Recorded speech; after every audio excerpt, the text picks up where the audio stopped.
Бруто домашниот производ во третото тримесечје годинава бележи раст од 3,8% во однос на истиот период лани, објави министерката за финансии Димитриевска Кочовска. На што се должи растот, ја прашувам во живо Елизабета Дамјановска Спасеновска. Бети, добар ден и повели да ги чуеме деталите.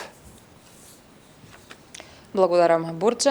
Добар ден од медија центарот во владата, каде што пред малку заврши пресконференцијата на министерката за финансии Гордана Димитриевска Кочовска, која што оваа пресконференција ја свика, како што кажа самата, за да сподели убава вест со јавноста, а тоа е дека Македонија, како што рече, зазема трета позиција во Европа по раст на бруто домашниот производ, веднаш зад Ирска и Данска, а зад нас се од земјите во регионот по раст на бруто домашниот производ Србија, Црна Гора, Хрватска, Бугарија, Романија.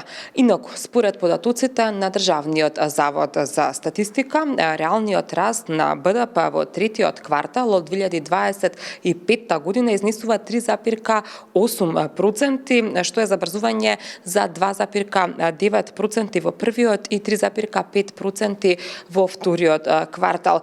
Инаку, она што Бурче ме праша на што се должи овој раст, како што вели министерката, главен двигател на економскиот раст се бруто инвестициите, кои што бележат дури 30,6% благодарение на растот на инвестициите во основни средства. Инаку, Димитриевска Кочовска смета дека овој раст е само уште еден показател за довербата на инвеститорите во домашната економија. Тука предлагам да ја слушнеме и самата министерка со подетални информации.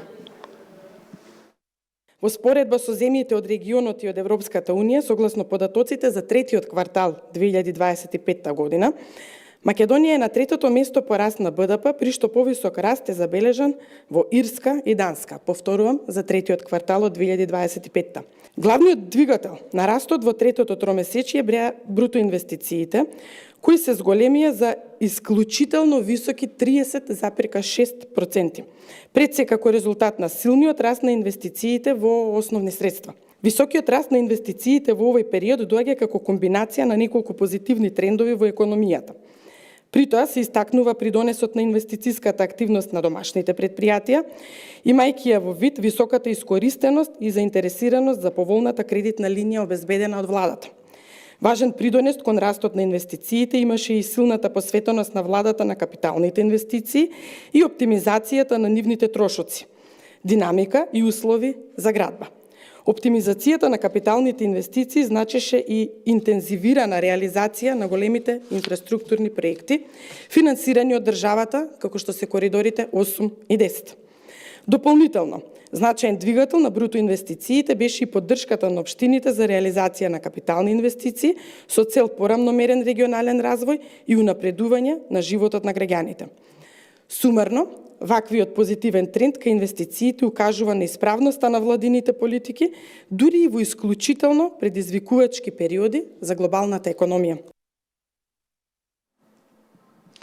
Инаку од она што го сподели министерката со јавноста, многу висок процент, како што вели таа, дури 21% е нискоградбата, односно патната и железничката инфраструктура, а министерката очекува исто овој процент да продолжи и понатаму во иднина, односно во првото тримесечие од следната година, посебно во високоградба. Ако се земе во предвид, како што вели самата, тоа што Министерството за финансии и понатаму ја поддржува поволноста за купување на нов стан од инвеститор за само 5% данок на додадена вредност. А исто така на пресконференцијата таа ги спомена и договорите за враќање на солидарен данок.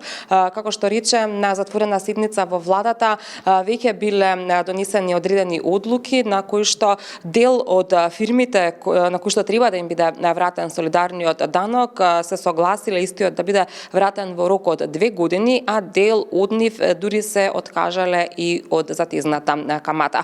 Ова би биле информациите од тука од медиа центарот на владата.